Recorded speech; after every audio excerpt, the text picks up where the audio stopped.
in some ways I'm saying those same words to myself.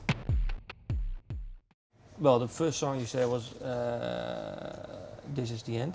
Um, What song came second? Do you still recall? Who We Are. Who We Are. Yep, that was the second song. Um, when did you come up with the children intro? I pretty early on. I mean, that song had kind of went through a few variations. At one point, the intro to "I Am Hell" was actually the beginning of "Who We Are," but just didn't work, and so we retired it. We retired the beginning of "I Am Hell," and then I was messing around with the chords, the guitar chords, and my kids were downstairs and they were wrestling and going crazy, and then that song came on the TV and they were starting to sing it, and I was working on those chords, putting them together and singing those lyrics, and then as I sang it, like I heard it and I was like, that'd be awesome. I was like, that'd be so cool to have the kids sing this song. And so I went and demoed it, and I didn't tell anybody in the band that I was going to do it because we weren't playing that intro at that point. And so I started it, and I brought my oldest son, Xander, in, and a couple other, and my engineer Juan, his kids, and we did it, and it sounded amazing. It was so awesome. And then I played it for everybody in the band, and they were like, fuck, that's fucking killer. So then on the record we had, and what was cool about it was that my youngest son, who didn't get to be on the demo, How old are your son?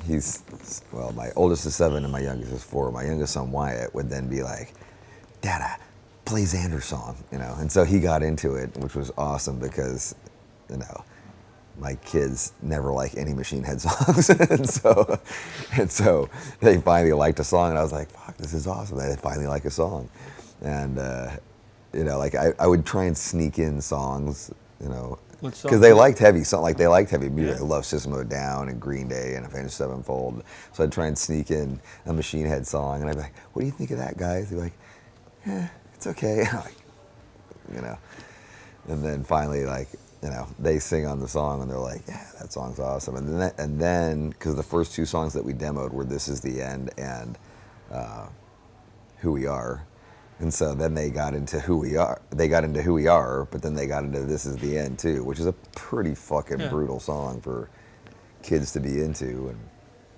And I'd sit there and do the screech with them in the beginning, like, yeah. I would do the hand and. But why don't they like your music? Did they like it before? Did they tell you? I don't know. I mean, I'd play Halo for them. I'd play Now I Lay Thee Down, and songs that I thought they might like, and just whatever. Or maybe they know it's your voice. I don't know. Yeah, but now they like it. Now they, and so I was like, this is a good sign. This is a good sign here. So next album, let them sing more. Well, no, this is a good sign that they like the songs. Yeah. I don't know if I want to have them sing more. There's a line in the song. We are the other American dream. Who are the other American dream? Did you have some sort of people or children? Whose children are these? The who we are children. I mean, when I was writing the song, I was talking to Adam one day, and I was telling him what the song was about and where I was trying to go with it, and we were talking about how there's this ideal in America of what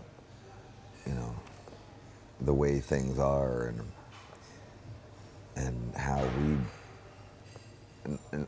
not now, not ever have felt part of what this ideal is. Like there's this other America that we don't feel a part of. Can you describe this other America? I don't know. I mean, just what we grew up as is not what we've ever felt a part of. And, in many ways, Machine Head has kind of existed on the outside of that and on the outside of the music business and even in metal. And, for us it was, ultimately about just going, this is who we are. So this song is about you then? To some degree, yeah, for sure. And I'm not singing it just about a generic we. In some ways, I'm saying those same words to myself. Some people might say that you live not maybe the American dream, but you're living. You've grown. You have success. Don't you feel in your ways part of some sort of American dream?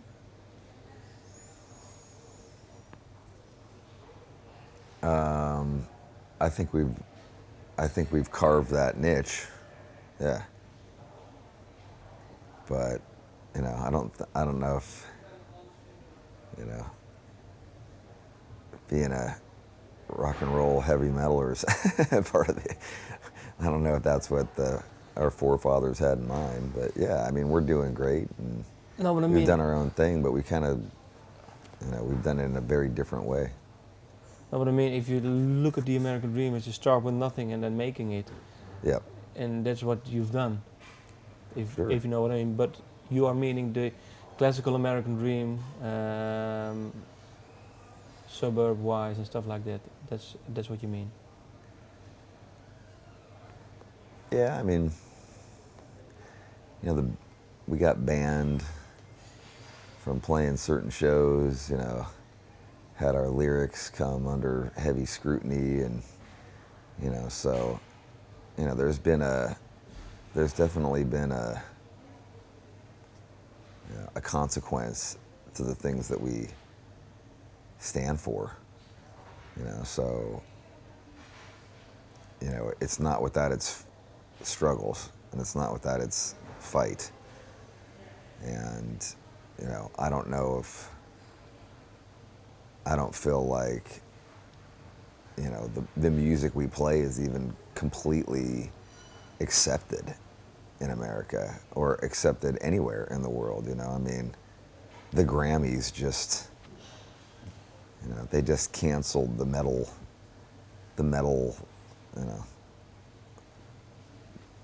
category, that was only broadcast on the internet and wasn't even part of the TV show. I mean, so it's kind of like, well, is the music I play considered legitimate? Is the music that we play considered legitimate? When pop music is somehow, or R&B is considered legitimate enough to play on TV, and so yeah, I don't,